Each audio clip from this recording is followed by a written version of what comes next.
ট্রাম্পের সিদ্ধান্তে ইউক্রেনের সামরিক সহায়তা স্থগিত, উত্তপ্ত কূটনৈতিক পরিস্থিতি। বিস্তারিত দেখুন অগ্রযাত্রার ডেস্ক রিপোর্টে। মার্কিন প্রেসিডেন্ট ডোনাল্ড ট্রাম্প ইউক্রেনের প্রতি যুক্তরাষ্ট্রের সব ধরনের সামরিক সহায়তা সাময়িকভাবে স্থগিতের নির্দেশ দিয়েছেন। ইউক্রেনের প্রেসিডেন্ট ভলোদিমির জেলেনস্কির সঙ্গে তীব্র বাকবিতণ্ডার পর এই সিদ্ধান্ত নেওয়া হয়।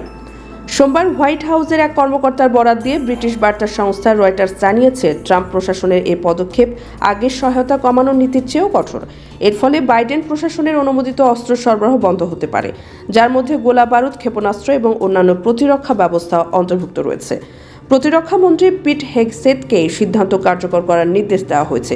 তবে কতদিন এই সহায়তা স্থগিত থাকবে বা কী পরিমাণ অস্ত্র সহযোগিতা আটকে দেওয়া হয়েছে সে বিষয়ে হোয়াইট হাউস কিংবা পেন্টাগন কোনো বিস্তারিত তথ্য দেয়নি। ট্রাম্প মনে করেন, ইউক্রেনের প্রতি আমেরিকার অব্যাহত সহায়তার জন্য জেলেনস্কির আরও কৃতজ্ঞ হওয়া উচিত। সোমবার ট্রাম্প আবারও বলেন, আমেরিকা এটা আর বেশি দিন সহ্য করবে না।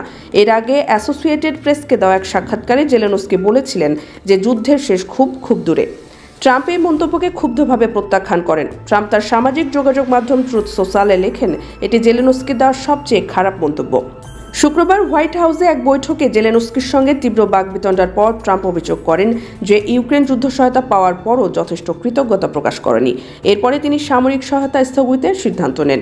হোয়াইট হাউসের ওই কর্মকর্তা জানান, প্রেসিডেন্ট ট্রাম্প শান্তির উপর গুরুত্ব দিচ্ছেন এবং অংশীদারদেরও সে লক্ষ্য অর্জনে প্রতিশ্রুতিবদ্ধ হতে হবে। সহায়তা স্থগিত রেখে বিষয়টি পর্যালোচনা করা হচ্ছে, যাতে এটি একটি কার্যকর সমাধানের দিকে নিয়ে যায়। এই বিষয়ে এখনও ইউক্রেনের প্রেসিডেন্টের দপ্তর এবং ওয়াশিংটনে ইউক্রেন দূতাবাসের কোনো মন্তব্য পাওয়া যায়নি।